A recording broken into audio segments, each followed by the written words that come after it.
A paz do Senhor, sejam bem-vindos a mais uma leitura da Bíblia. E hoje vamos ler Lucas capítulo 21 e 22.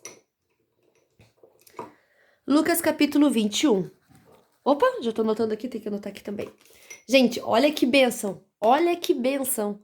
Faltam, 2 meses, né, e pouquinho pra gente terminar nossa leitura da Bíblia. Você e eu, juntos, nós vencemos. Eu já declaro a vitória sobre a nossa vida, vencemos, conseguimos fazer o que poucos cristãos já fizeram, né, na sua caminhada com Cristo, que é fazer a leitura completa da Bíblia. Eu estou muito feliz, muito grata a Deus. Sem vocês eu não ia conseguir. Se não tivesse esse desafio, eu acho que eu não conseguiria sozinha. Então, com o desafio, com vocês junto comigo aí assistindo aqui pelo YouTube e também acompanhando, né, pelo grupo no WhatsApp, que nós temos um grupo no WhatsApp. Várias pessoas estão aí fazendo a leitura e eu estou muito feliz, muito grata a Deus. Que Deus te abençoe. Vamos lá, firme e forte, tá quase acabando. Então vamos lá, leitura no capítulo 21 e 22. A oferta da viúva pobre. Jesus estava no pátio do templo, olhando o que estava acontecendo. Eu vi os ricos pondo dinheiro na caixa das ofertas. Viu também uma viúva pobre, que pôs ali 2 moedinhas de pouco valor. Então ele disse: Eu afirmo a vocês que esta viúva pobre deu mais do que todos, porque os outros deram do que estava sobrando, porém ela, que é tão pobre, deu tudo o que tinha para viver. Jesus fala da destruição do templo. Algumas pessoas estavam falando de como o templo era enfeitado com bonitas pedras e com as coisas que tinham sido dadas como ofertas. Então Jesus disse: Chegará o dia em que tudo isso que vocês estão vendo será destruído e não ficará uma pedra em cima da outra. Perseguições e sofrimentos. Aí eles perguntaram: Mestre, quando será isso? Que sinal haverá para mostrar quando é que isso vai acontecer? Jesus respondeu: Tomem cuidado para que ninguém engane vocês, porque muitos vão aparecer fingindo ser eu, dizendo: Eu sou o Messias, ou já chegou o tempo. Porém, não sigam essa gente. Não tenham medo quando ouvirem falar de guerras e de revoluções, pois é preciso que essas coisas aconteçam primeiro, mas isso não quer dizer que o fim esteja perto. E continuou: Uma nação vai guerrear contra outra e um país atacará outro. Em vários lugares haverá grandes tremores de terra, falta de alimentos e epidemias. Acontecerão coisas terríveis e grandes sinais serão vistos no céu. Mas antes de acontecer tudo isso, vocês serão presos e perseguidos, vocês serão entregues para serem julgados nas sinagogas e depois serão jogados na cadeia.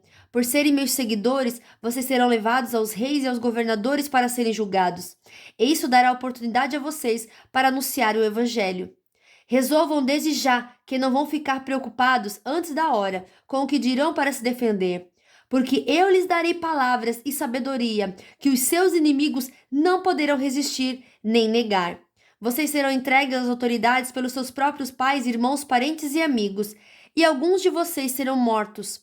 Todos odiarão vocês por serem meus seguidores, mas nem um fio de cabelo de vocês será perdido.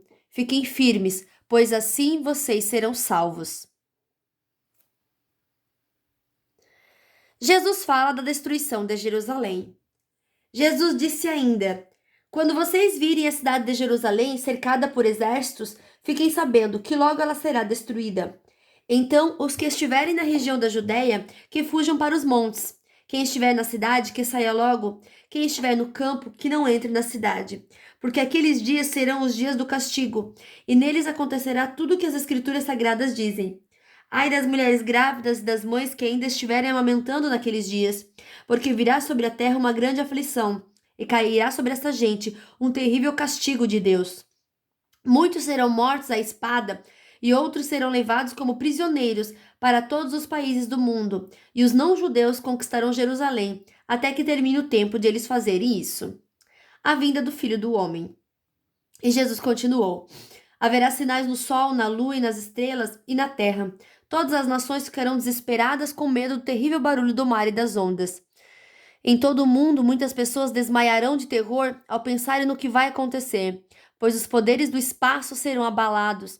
Então o Filho do Homem aparecerá, descendo numa nuvem com poder e grande glória. Quando essas coisas começarem a acontecer, fiquem firmes e de cabeça erguida, pois logo vocês serão salvos.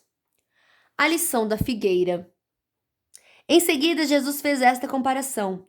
Vejam o exemplo da figueira ou de qualquer outra árvore. Quando vocês veem que as suas folhas começam a brotar, vocês já sabem que está chegando o verão.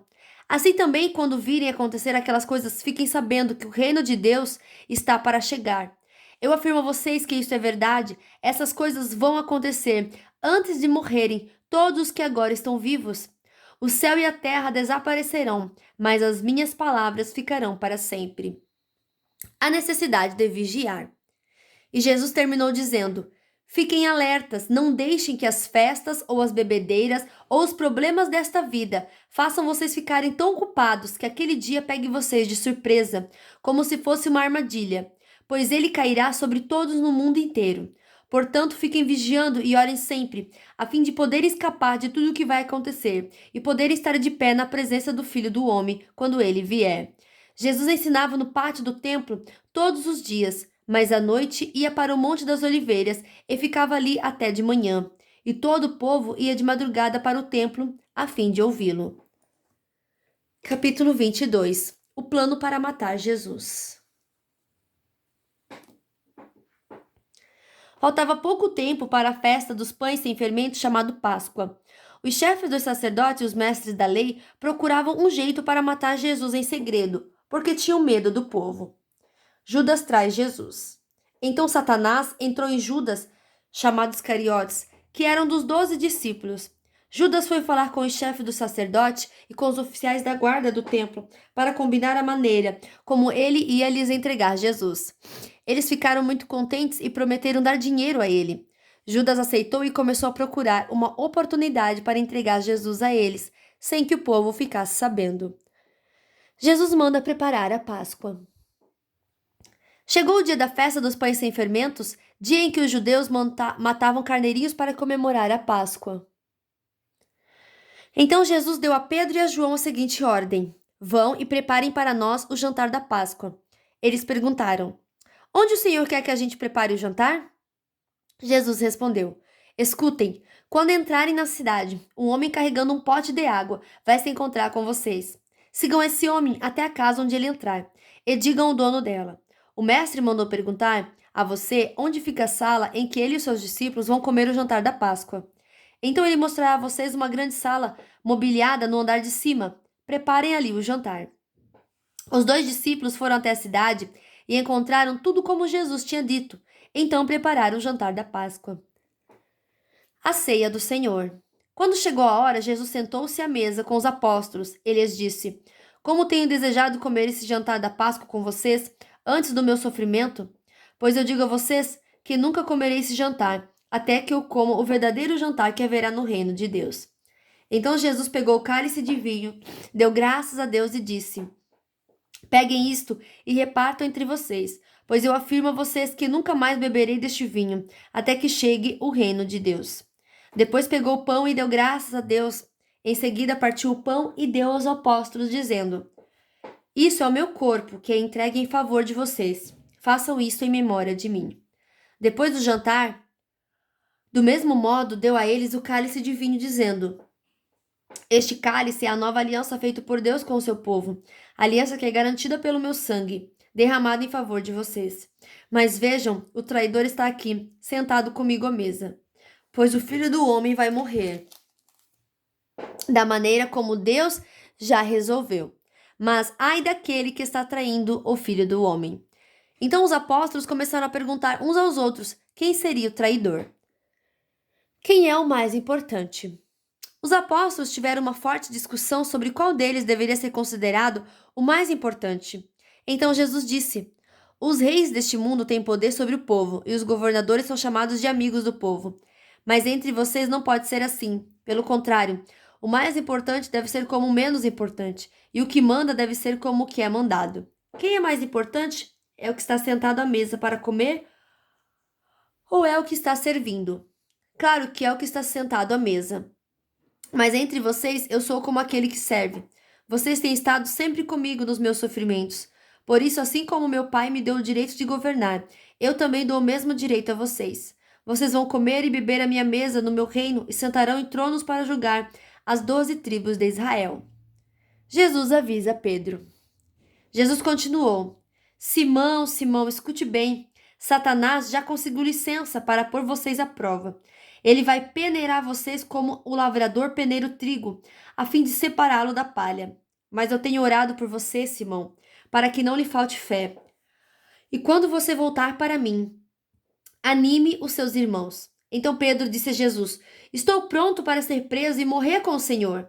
Então Jesus afirmou: Eu digo a você, Pedro, que hoje, antes que o galo cante, você dirá 3 vezes que não me conhece. Jesus avisa os discípulos. Depois Jesus perguntou aos discípulos: Por acaso faltou a vocês alguma coisa quando eu enviei sem bolsa, sem sacola e sem sandálias? Não faltou nada, responderam eles. Então Jesus disse: Pois agora quem tem uma bolsa ou sacola deve pegá-la, e quem não tem espada deve vender a capa e comprar uma. Pois as Escrituras Sagradas dizem: Ele foi tratado como se fosse um criminoso. Eu afirmo a vocês que isso precisa acontecer comigo, pois o que está escrito a meu respeito tem de acontecer. Aí os seus discípulos disseram: Senhor, aqui estão 2 espadas. Basta, respondeu ele. Jesus no Monte das Oliveiras. Jesus saiu e foi, como de costume, ao Monte das Oliveiras, e os seus discípulos foram com ele. Quando chegou ao lugar escolhido, Jesus disse: Orem, pedindo que vocês não sejam tão tentados. Então se afastou a uma distância de mais ou menos 30 metros. Ajoelhou-se e começou a orar, dizendo: Pai, se queres, afasta de mim esse cálice de sofrimento. Porém, que não seja feito o que eu quero, mas o que tu queres. Então um anjo do céu apareceu e o animava. Cheio de uma grande aflição, Jesus orava com mais força ainda. O seu suor era como gotas de sangue caindo no chão. Depois de orar, ele se levantou, voltou para o lugar onde os discípulos estavam e os encontrou dormindo, pois a tristeza deles era muito grande. E disse: Por que vocês estão dormindo? Levante-se e ore para que não sejam tentados. Jesus é preso. Jesus ainda estava falando quando chegou uma multidão. Judas, um dos discípulos, que era quem guiava aquela gente, chegou perto de Jesus para beijá-lo. Mas Jesus disse: Judas, é com um beijo que você trai o Filho do Homem? Quando os discípulos que estavam com Jesus viram o que ia acontecer, disseram: Senhor, devemos atacar essa gente com as nossas espadas? Um deles feriu a espada, o empregado do grande sacerdote, cortando a sua orelha direita. Mas Jesus ordenou: Parem com isso. Aí tocou na orelha do homem e o curou. Em seguida, disse ao chefe do sacerdote, aos oficiais da guarda do templo e aos líderes judeus que tinham vindo para prendê-lo: Por que vocês vieram com espadas e porretes para me prender como se eu fosse um bandido? Eu estava com vocês todos os dias no pátio do templo e vocês não tentaram me prender. Mas esta é a hora que vocês e também a hora. Mas esta é a hora de vocês e também a hora do poder da escravidão, da escuridão. Poder da escuridão. Pedro nega Jesus. Eles prenderam Jesus e o levaram até a casa do grande sacerdote, e Pedro os seguia de longe. Quando acenderam uma fogueira no meio do pátio, Pedro foi e sentou-se com os que estavam em volta do fogo.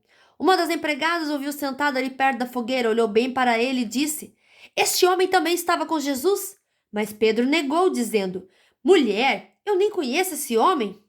Pouco tempo depois, um homem ouviu ali e disse: Você também é um deles. Mas Pedro respondeu: Homem, eu não sou um deles.